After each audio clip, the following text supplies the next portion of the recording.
Everyone, this is Priya. Welcome back to our channel commerce world tutorial.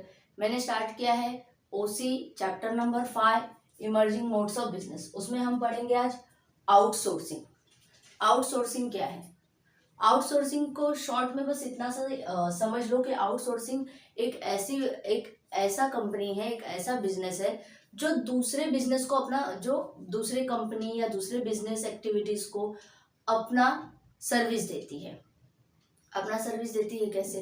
जैसे कि security guard provide करना। आपने देखा है ना कि आजकल कह रहे जो बड़े बड़े लोग हैं या कोई भी अपने घर में अगर मान लो आपको किसी को रखना है तो आप किसी कंपनी में फोन कर लोगो कि मुझे इस काम के लिए, जैसे आपको घर के काम के लिए या फिर कोई आपके घर में पेशेंट है उसको देखने के लिए कोई चाहिए तो आप डायरेक्टली कंपनी से हायर करते हो।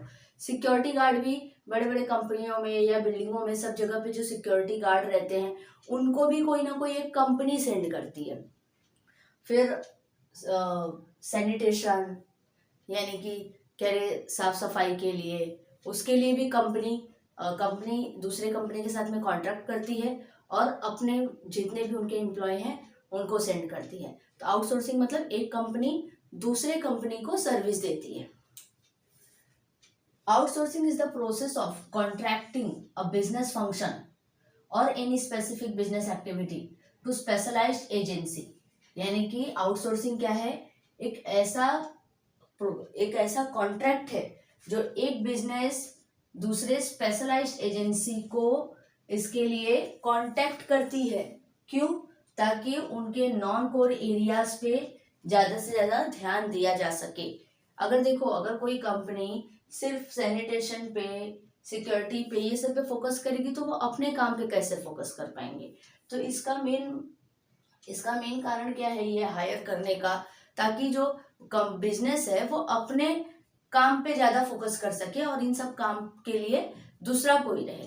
तो इसीलिए आउटसोर्सिंग को ज्यादा इंपॉर्टेंस दिया जाता है या ज्यादा चूज किया जाता है ताकि जो बिजनेस है वो अपने बिजनेस पे ज्यादा ध्यान सके, कंपनी अपने बिजनेस पे ज्यादा ध्यान दे सके और इन नॉन कोर एरियाज का ध्यान रखने के लिए कोई और हो। जैसे आप देखो आजकल जो शादी है सब हॉल में होता है तो वहाँ पे सब बुफे सिस्टम अरेंज रहता है। तो आपने देखा है कि हमारा काम है बस उनको पैसा देना, बाकी खाना बनाना, खाना सबको सर्व करना, ये सारा सब कुछ उनका काम है, हमसे लेना देना नहीं है।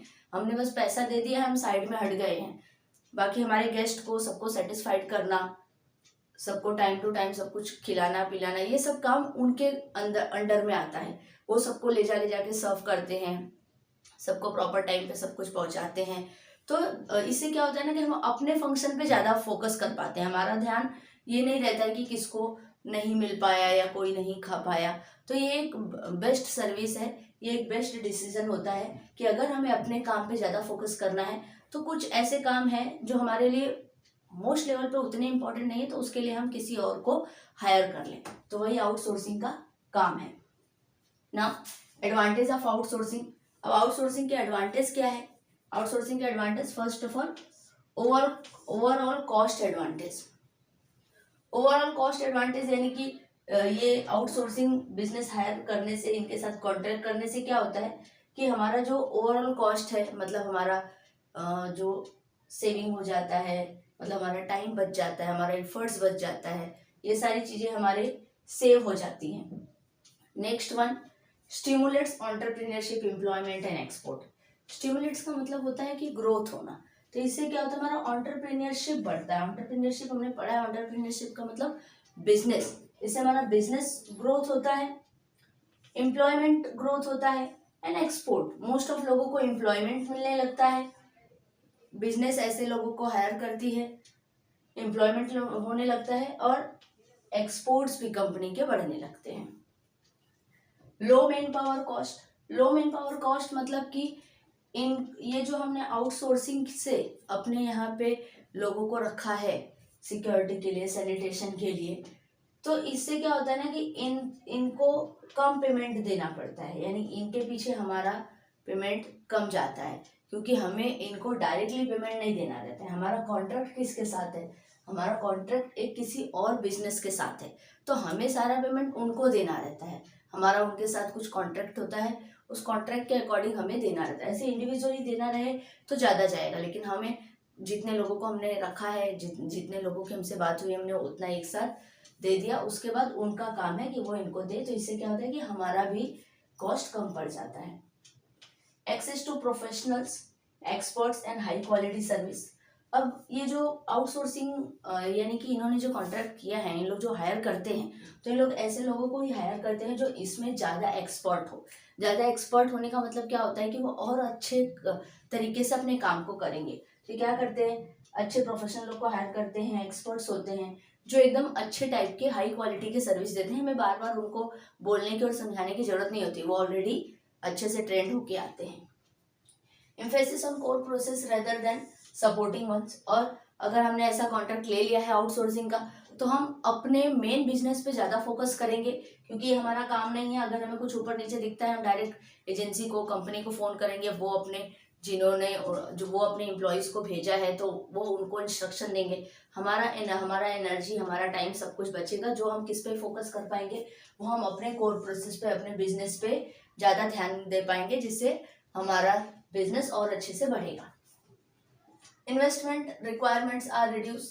इन्वेस्टमेंट रिक्वायरमेंट्स कम हो जाते हैं, इसमें ज़्यादा इन्वेस्टमेंट करने की ज़रूरत हमें नहीं पड़ती है। Increase efficiency and productivity. और अगर हमारा मेन बिजनेस पे ध्यान रहेगा, कोर एरियाज पे हमारा ध्यान रहेगा, तो इससे एफिशिएंसी बढ़ेगी, प्रोडक्टिविटी बढ़ेगी, काम ज़्यादा से ज़्यादा बढ़ेगा, एक्सपोर्ट बढ़ेगा। नेक्स्ट है नॉलेज शेयरिंग। आउटसोर्सिंग के हेल्प से क्या होता है कि दोनों कंपनी एक दूसरे को अच्छी सर्विस दे पाते हैं, दोनों का एक दूसरे के साथ अच्छा इमेज बन पाता है, एक दूसरे के साथ नॉलेज शेयर हो पाता है, जिससे मार्केट में उनका अच्छा नाम होता है, दोनों कंपनी का अच्छा गुडविल होता है। अब नेक्स्ट वन डिसएडवांटेज। जैसे एडवांटेज होता है तो डिसएडवांटेज हर चीज का होता है। फर्स्ट है उसमें लैक ऑफ कस्टमर फोकस। अभी जो आउटसोर्सिंग कंपनीज हैं, एजेंसीज हैं, ये क्या करती हैं, ये एक टाइम पे बहुत लोगों को सर्विस प्रोवाइड करते हैं। तो बहुत लोग को एक साथ सर्विस प्रोवाइड करने की वजह से क्या होता है ना कि ये इंडिविजुअल कस्टमर पे अच्छे से फोकस नहीं कर पाते, क्योंकि इनके पास ऐसे बहुत सारी कंपनीज होती है जिनको इनको सर्विस देना रहता है। तो इसी वजह से ये अच्छे से प्रॉपर अपना सर्विस नहीं दे पाते, सबको एक जैसा एक टाइम पे प्रॉपर सर्विस नहीं दे पाते। Next one a threat to security and confidentially. ये भी एक डर रहता है कि जो अपना सीक्रेट है कंपनी का, कॉन्फिडेंशियल है, वो बाहर चला जाएगा। क्यों? क्योंकि बाहर एक थर्ड पार्टी के थ्रू हमारी कंपनी में कोई आया है, कोई काम कर रहा है, और अगर वो हमारा कुछ सीक्रेट जान जाएगा तो बाहर उसको स्प्रेड कर देगा, जिसकी वजह से कंपनी का लॉस हो सकता है। Next one dissatisfactory services. कभी कभी इनके सर्विसेज जो होते हैं वो सेटिस्फैक्ट्री नहीं होते हैं कंपनी के लिए, क्योंकि इनका टाइम ज़्यादा होता है। जैसे मैंने ऊपर बताया, बहुत सारे कंपनीज को एक साथ सर्विस नहीं दे पाते, इसीलिए प्रॉपर सर्विस टाइम पे नहीं दे पाते, इसी वजह से कभी कभी प्रॉब्लम क्रिएट हो जाता है। एथिकल इश्यूज मतलब क्या होता है कि अपने कंट्री के साथ में प्रॉपर ना रहना, अपने कंट्री के साथ में नैतिकपूर्ण अच्छे से ना रहना। जैसे अभी इन लोग क्या करते हैं ना, आउटसोर्सिंग वाले, इन लोग का आउट ऑफ कंट्री भी बिजनेस प्रोवाइड करते हैं। इन लोग आउट ऑफ कंट्री में भी यहाँ से लोगों को सेंड करते हैं। तो इससे क्या होता है ना कि अगर अपने कंट्री में रह के अगर हम कह रहे एम्प्लॉयमेंट करेंगे, अगर हम जॉब करेंगे, तो उससे हमारी कंट्री का जो इकोनॉमी है वो बढ़ेगा। लेकिन हमारे यहाँ के मैन पावर, हमारे यहाँ के एम्प्लॉयज जाके दूसरी कंपनी को सर्विस दे रहे हैं, मतलब उससे अपनी कंट्री का इकोनॉमी डाउन होगा। यानी अपनी कंट्री के साथ में एक टाइप से ये चीटिंग हो जाता है, या फिर अपनी कंट्री के साथ में ये अनएथिकल डिसीजन हो जाता है कि हमारी कंट्रीज से लोग दूसरी कंट्रीज में जाके जॉब कर रहे हैं। Next one misunderstanding of contracts. कभी कभी कॉन्ट्रैक्ट्स, पहले ही हमने देखा था कि ये क्या एक कॉन्ट्रैक्ट होता है एक स्पेशलाइज्ड एजेंसी और कंपनी के बीच में, तो मिसअंडरस्टैंडिंग हो जाता है कॉन्ट्रैक्ट में। लैक ऑफ कम्युनिकेशन भी कम होता है, क्योंकि हमारे डायरेक्ट एम्प्लॉयज नहीं होते हैं, हमने क्या डायरेक्ट हायर नहीं किया है, हमने किसी थर्ड पार्टी से कॉन्ट्रैक्ट किया है। And poor quality and delayed services. Poor